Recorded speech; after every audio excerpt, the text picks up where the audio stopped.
हाय कर, हाय हाय कर, हाय हाय हाय कर ना बेटा, हाय कर, हाय कर, हाय हाय हाय. हॅलो, तुमचं सर्वांचं आमच्या यूट्यूब चॅनलवर स्वागत आहे. कसे आहात तुम्ही?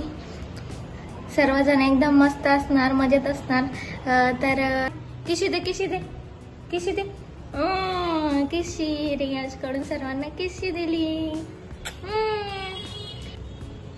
आज तुम्हाला माझं संध्याकाळचं रुटीन दाखवणार आहे.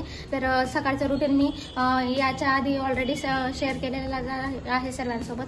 तर म्हटलं आता संध्याकाळचं रुटीन शेअर करूयात. असं टप्प्याटप्प्याने रुटीन शेअर करणार आहे, कारण की एकदम सर्व रुटीन दाखवता नाही येत, कारण की कधी घाई असते तर कधी काय असतं, तर त्यामुळे शूट नाही करता येत. आणि आमच्या दादामुळे तर बिलकुल नाही शक्य होत, कारण की हा खूप आगाव आहे, याला सांभाळायला कोणीच नाही आहे.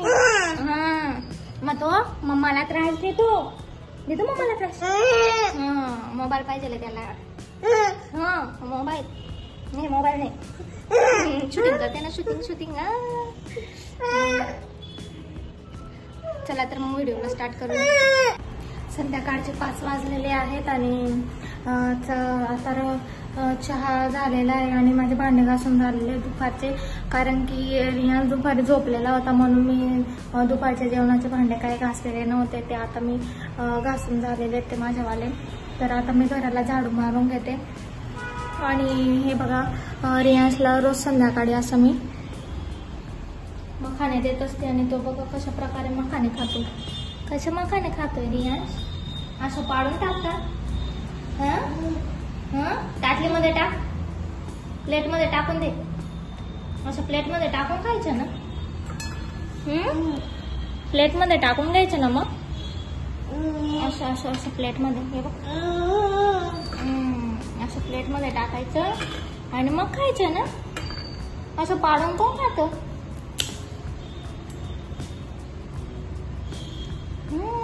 फोडता नाही येत तुला? रियाज मग मखाने खातोय. तर संध्याकाळी त्याला रोज संध्याकाळी स्नॅक्समध्ये मी मखाने देत असते भाजून तुपामध्ये, आणि तो मस्तपैकी बसून खातो.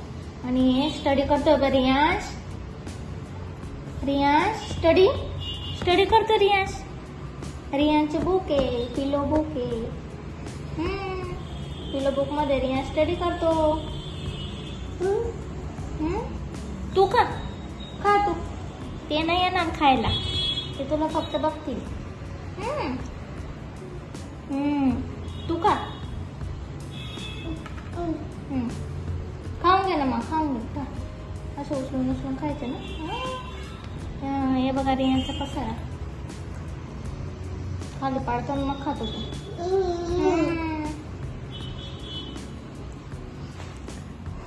चला तर मग मी आता घराला झाडू मारून घेते, मग नंतर पुढच्या कामांना लागते. तर व्हिडिओ शेवटपर्यंत बघा, कसं असतं काय असतं माझं संध्याकाळचं आणि रात्रीचं रुटीन. तर तुम्ही व्हिडिओ पहिल्यांदाच बघत असणार किंवा चॅनलवरती नवीन असणार तर सबस्क्राईब करायला विसरू नका. ज्यांनी सबस्क्राईब केलेलं आहे त्यांनी ठीक आहे, त्यांनी लाईक नक्की करा. आणि तुम्ही व्हिडिओला लाईक करता तर मला चांगलं वाटतं. व्हिडिओला लाईक केल्यानंतर तर लाईक नक्की करा. जर लाईक हे फ्री असतं, लाईक करायचे काही पैसे जात नाही, त्यामुळे लाईक करायचं सर्वजण.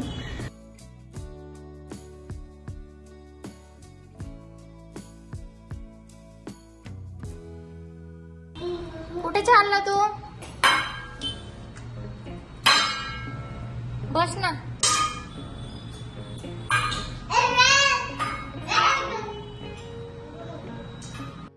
आम्ही जातोय आता भाजीपाला घ्यायला, भाजी मार्केटला. भाजी मार्केटला भाजीपाला घ्यायला जातोय.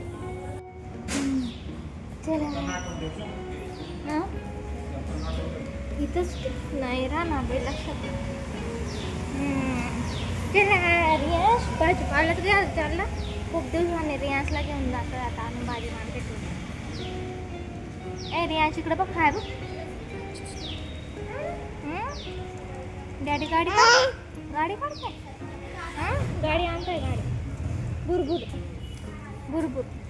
भाजी मार्केटला आम्ही आलेलो आहोत. आता घरामध्ये जो भाजीपाला संपलेला आहे तो मी आता इथं घेऊन घेते भाजीपाला, आणि तुम्हाला दाखवणार आहे की मी भाजीपाला जास्त दिवस कसा टिकवते, फ्रीजमध्ये कसा ठेवते, काय ठेवते, तर हे तुमच्यासोबत मी शेअर करणार आहे. तर व्हिडिओला स्किप न करता पूर्ण बघा.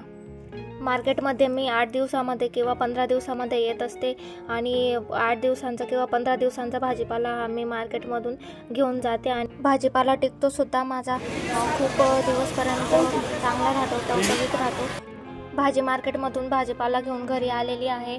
आता जो माझा आधीचा जो व्हेजिटेबल्स वगैरे होते ते मी सर्व बाहेर काढून ठेवलेले आहेत, आणि आता पहिले फ्रीजला क्लीन करून घेते. जेव्हा पण भाजीपाला मी मार्केटमधून आणत असते तेव्हा पहिले फ्रीज क्लीन करते, सर्व वस्तू वगैरे काढून क्लीन करून घेते. त्यानंतरच मी नवीन आणलेला भाजीपाला सेट करत असते. भाजीपाला आणलेला आहे, छान भाजीपाला. आता मी याला व्यवस्थित फ्रीजमध्ये ठेवायचं, कारण खूप दिवसपर्यंत टिकवायचा फ्रीजमध्ये सेट करून घेणार आहे. हे बघा 2-3 दिवस झाले ते आपण ठेवलं जातं खूप खराब होता भाजीपाला. त्यामुळे मी आता व्यवस्थित आता जुना जो होता पहिलेचा तो काढून घेतला, डबे वगैरे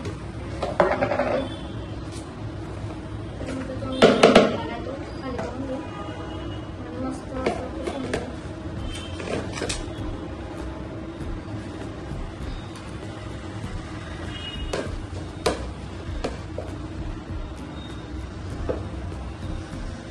असा भाजीपाला ठेवला की खूप दिवसपर्यंत टिकतो. म्हणून घेत असते. माझे सर्व डबे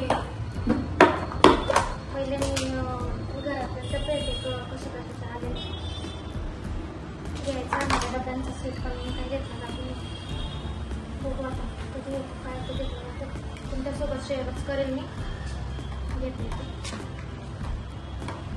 असं मी आता सर्व डब्यांमध्ये सेट करून ठेवून देते, कारण तिथे पाणी जे सुटतं त्यामुळे वस्तू खराब होणार.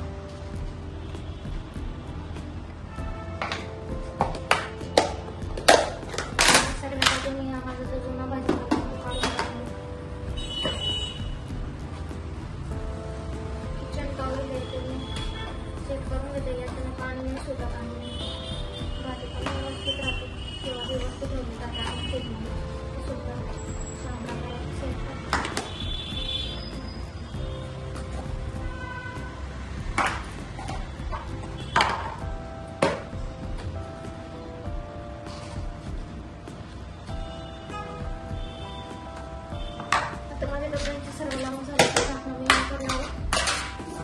आता पनीरची टोमॅटो वगैरे पण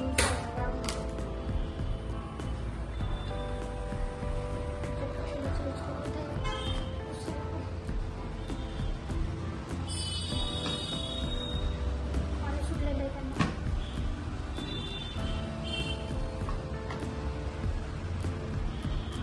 हा जो माझा सर्व जुना भाजीपाला आहे.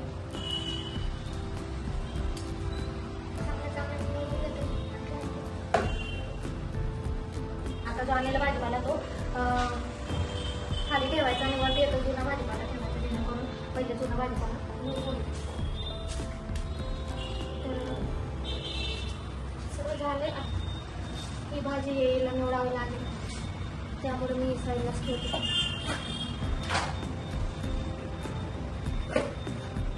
भाजी निवडायला टाइम आणि कोथिंबीर. मार्केटला गेला तर स्वस्त भाजीपाला भेटतो, पण मी तिथं असा भाजीपाला आणत असते. नंतर मक्कीची लवकर रेसिपी शेअर करेन मी. पहिले पण एक रेसिपी शेअर केलेली आहे, 2 रेसिपी शेअर केल्या होत्या. एक भजी केला, त्यांना मसाला क्रिस्प पान केले होते. यांना तर काही पिशव्या ठेवायची गरज नाही. बाकी जे फ्रूट्स आहे ते डायनिंग टेबलवर मी सगळं लावून सर्व टाकले. टमाटे तो छोट्या डब्यामध्ये ठेवून देते. आता जो भाव वस्तू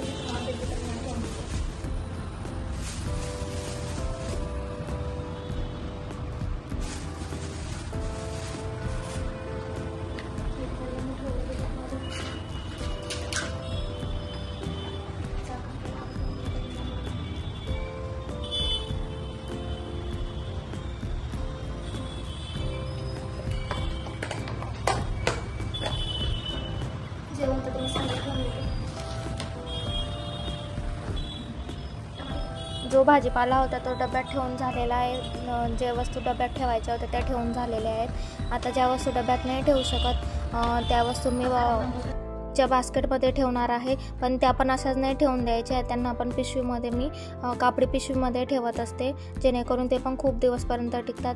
हे बघा माझ्याकडे अशा कापडी पिशव्या आहेत, तर मी त्यांच्यामध्ये पॅक करून ठेवते.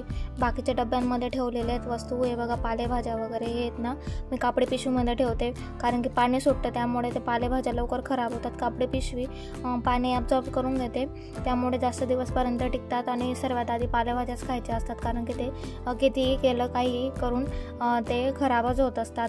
8 दिवसाच्या आधीच त्यांना संपवावं लागतं. फळभाज्या आहेत त्या मी आता पिशव्यांमध्ये टाकून घेते आणि बास्केटमध्ये टाकून देणार आहे. सर्व व्यवस्थित सेट करून देते मी आता फ्रीजमध्ये. बघा कशा प्रकारे करते, व्हिडिओमध्ये तुम्ही बघू शकतात कशा प्रकारे मी माझा भाजीपाला टिकवण्यासाठी काय करते, कसं करते.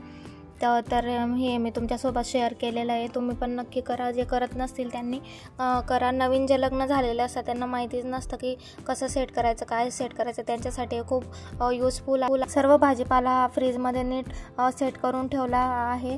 आता मी रात्रीच्या जेवणाची तयारी करते. सर्वात आधी मी रियांसाठी व्हेज खिचडी बनवते. व्हेज खिचडीमध्ये मी बटाटे आणि गाजर टाकत असते, कारण की रियांश बटाटे आणि गाजर असं खात नाही, त्यामुळे खिचडीमध्ये टाकून त्याला मी खाऊ घालत असते. तर नेहमी मी खिचडी अशाच प्रकारे बनवते, किंवा कधी कधी साधी खिचडीसुद्धा बनवत असते. खिचडी मी जास्तच टाकणार आहे, आमच्यासाठी पण होऊन जाईल, ते भाताचं काम करेल, त्यामुळे मी फिकी खिचडी टाकते. तर आमच्यासाठी पण टाकून घेते, थोडीशी जास्तचीच बनवणार आहे खिचडी. हे बघा पहिले खिचडीला फोडणी देऊन दिली साधी, त्यानंतर सर्व व्हेजिटेबल्स वगैरे लसूण असं कुटून मी टाकत आहे खिचडीमध्ये. खिचडी झाल्यानंतर लगेच मी मसाला कारले बनवायला घेणार आहे. मसाला कारले माझ्या पद्धतीने बनवून खाणार तर लहान मोठे सर्वच पोट चाटून खातील, कारण की एकदम छान लागते ही मसाला कारल्याची भाजी. आणि चिकन मटन यांनासुद्धा तोड नाही आहे या भाजी पुढे, तर त्यामुळे सर्वांनी बनवून नक्की खा. आणि कशी वाटली, काय वाटली रेसिपी ते पण मला कमेंटमध्ये नक्की कळवा. कारले हे कडू असतात म्हणून कोणी खाण्याचं नाव नाही घेत, लहान पण खात नाही, मोठ्यांना पण काही आवडत नाही, कडू लागतात म्हणून. पण अशा पद्धतीने कारले बनवले की ते कडू नाही लागत आणि एकदम टेस्टी लागतात. तांदूळ टाकून झालेले आहेत, सर्व तांदूळ मी टाकून दिलेले. इंद्रायणी तांदूळचा वापर केलेला आहे मऊ येण्यासाठी खिचडी. तर आता मी चेक करून घेते, मीठ वगैरे कमी असेल तर मीठ चेक करून टाकून घेणार आहे. कुकरच्या फुल गॅसवर मी 4-5 शिट्ट्या करून घेते. तोपर्यंत आता मी मसाला कारल्याची तयारी करते. हे बघा कारले घेतले, स्वच्छ पाण्याने धुवून घेतलेले, त्यांना पहिले क्लीन करून घेते, त्यांना पाणी परत एकदा धुवून घेणार आहे स्वच्छ पाण्याने, जेणेकरून त्याच्यावरचे जे लागलेलं असतं ते सर्व निघून जाईल. आणि कारलेमधून कट करून त्यांच्या बिया काढून घेणार आहे आणि मोठा कारले म्हणून 2 तुकडे करून ठेवणार आहे. त्याला मीठ लावणार आहे, 10 ते 15 मिनटं मीठ लावून हे कारले मी साईडला ठेवून देणार आहे. तोपर्यंत हा बघा मसाला मी तयार करून ठेवलेला आहे आणि कारले पण भिजत झालेले आहेत. आता 10-15 मिनटानंतर हे बघा कारल्यांना किती पाणी सुटलेलं आहे. मीठ लावल्यामुळे कारल्यांना खूप जास्त पाणी सुटतं आणि ते पाणी मी आता निथळून काढणार आहे. आणि हे बघा शेवटी पाणी किती निघतं कारल्याचं. सर्व कारले मी असंच दाबून पूर्ण पाणी काढून घेणार आहे सर्व कारल्यांचं, जेणेकरून ते कडू नाही लागणार.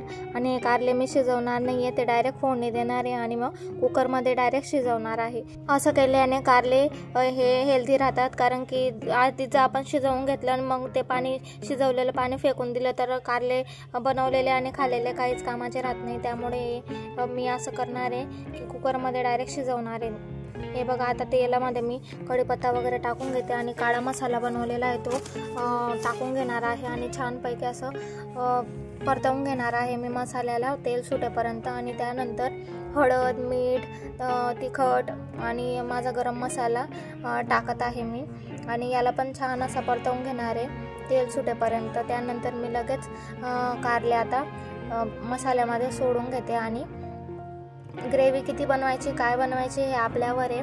तर मी ग्रेव्ही जास्त नाही बनवणार आहे, त्यामुळे मी पाणी मला जेवढं लागेल तेवढंच टाकणार आहे. हे बघा तुम्ही बघू शकता किती छान असे कारले झालेले आहेत. आणि आता मी कोथिंबीर टाकून घेते आणि पाणी टाकून घेते, मला जेवढी ग्रेव्ही बनवायची तेवढं. कुकर बंद करून मी 3 शिट्ट्या घेतल्या आहेत मीडियम गॅसवर. आणि हे बघा कारले किती छान शिजलेले आहेत आणि ग्रेव्ही पण किती छान झालेली आहे. तर भाजी बनवून तयार झालेली आहे. नक्की कशी वाटली, काय वाटली, कमेंट करून सांगा. चला तर मग माझा आता आजचा मेनू बनवून तयार झालेला आहे आणि आता मी जेवण करते. रियांशला TV लावून दिली, मी जेवताना त्याला TV लावून द्यावं लागते. चला तर मग नमस्कार, भेटूयात पुढच्या ब्लॉगमध्ये. तोपर्यंत मस्त खा, मस्त राहा आणि मजेत राहा आणि माझे व्हिडिओ बघत राहा.